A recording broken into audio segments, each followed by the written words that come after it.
So today I want to share with you the math curriculum for preschoolers that I consider to be one of the best ones out there.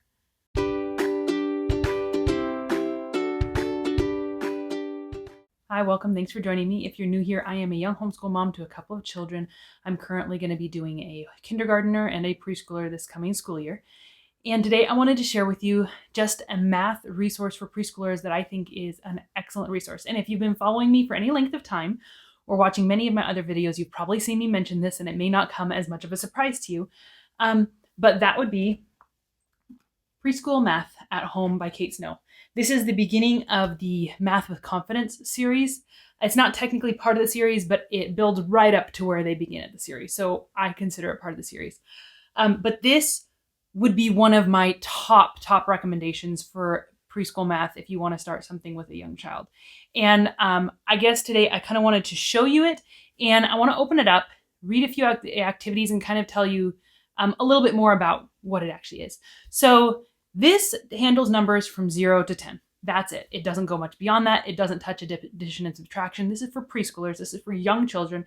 It's just trying to give them a basic foundation with numbers, with counting, with comparing numbers.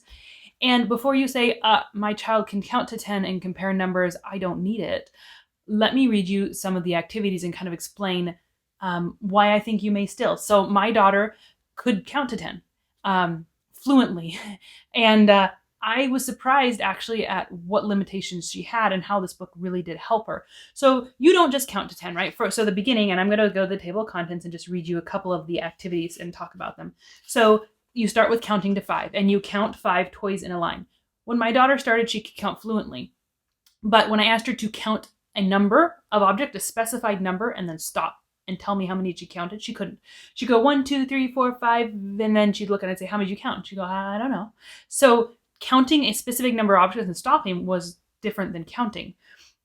Count toys in different arrangements. Teaching them that just because they change how they're laid out, if it's not in a line but in a group, it doesn't change the number that you're counting. It's still the same. Counting with fingers to 5, so teaching them to recognize the number of fingers you're holding up and getting that to be automatic. That was something that my child didn't do, and teaching her how to use her fingers to count.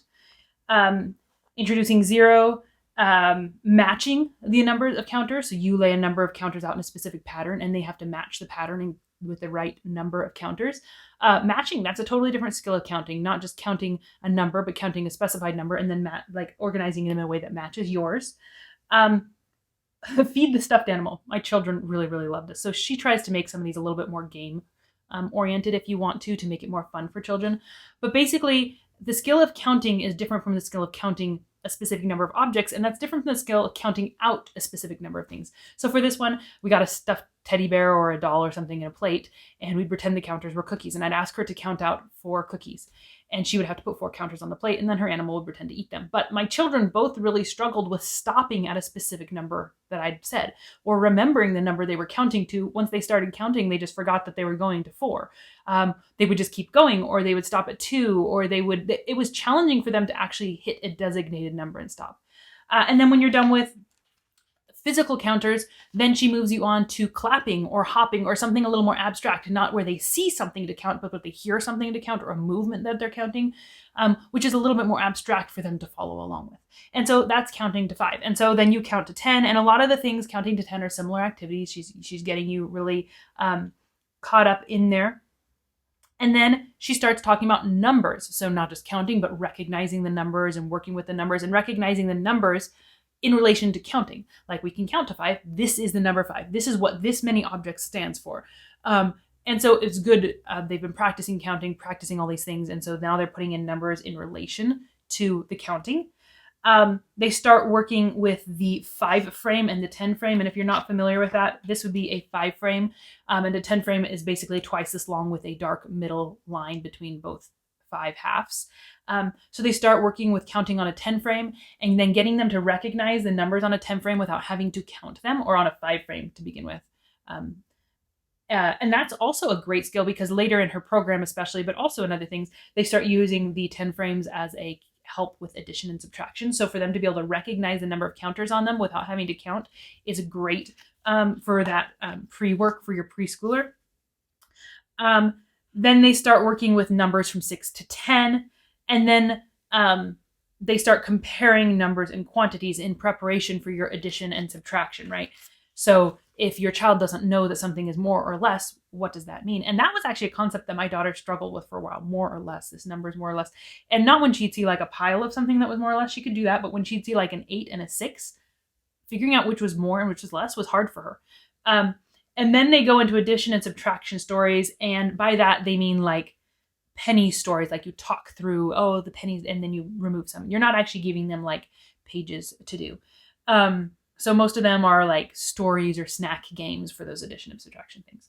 So she has some blackline masters in the back with your 10 frames, 5 frames, the things that you would need along the way, some cards that she would have you use, a game board. And in the center is just instructions for you. So this is the other reason it's very preschool appropriate. There are no work pages. There's no writing. There's no pencil holding.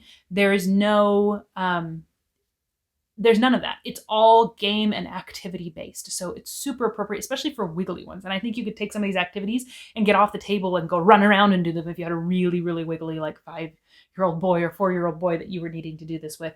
And they're short and sweet. These activities take upwards of a couple minutes. They're not long. So if you really have a attention span that's struggling, do one. You don't have to do 4 or 5. If your child's enjoying it, move on, do a few more. You do need to progress in the order that she's done. She doesn't recommend jumping around because they do build on each other. But just for reference, inside she gives you a few small pictures to show what she's talking about. It's just basic instructions for you. So here would be one activity. We have the overview for the whole chapter, all these activities. You have 2.1, hide and seek to 10, and it goes to here. It's really short. And then the next one, count 10 toys in a line, goes here to here. Again, really short. She shows you what the purpose of this activity is. She shows you the materials you're going to need, which again are like toys from around the house or pencils or some craisins or something like that. And then she tells you the activity. And it's laid out really concisely, really easy to follow, natural progression. And I think this is a stellar resource for anyone who wants to start, but doesn't want to like jump into like a full math program, or doesn't want the work pages for their child, who doesn't have the motor skills for a pencil, or has an antsy child who can't sit still for more than 2 minutes. I think this is just a great way to introduce numbers to your child. So if you've used this before and like it, comment below and let me know. And if you haven't and have any questions, also let me know those, because I'd love to answer anything that you might still want to know.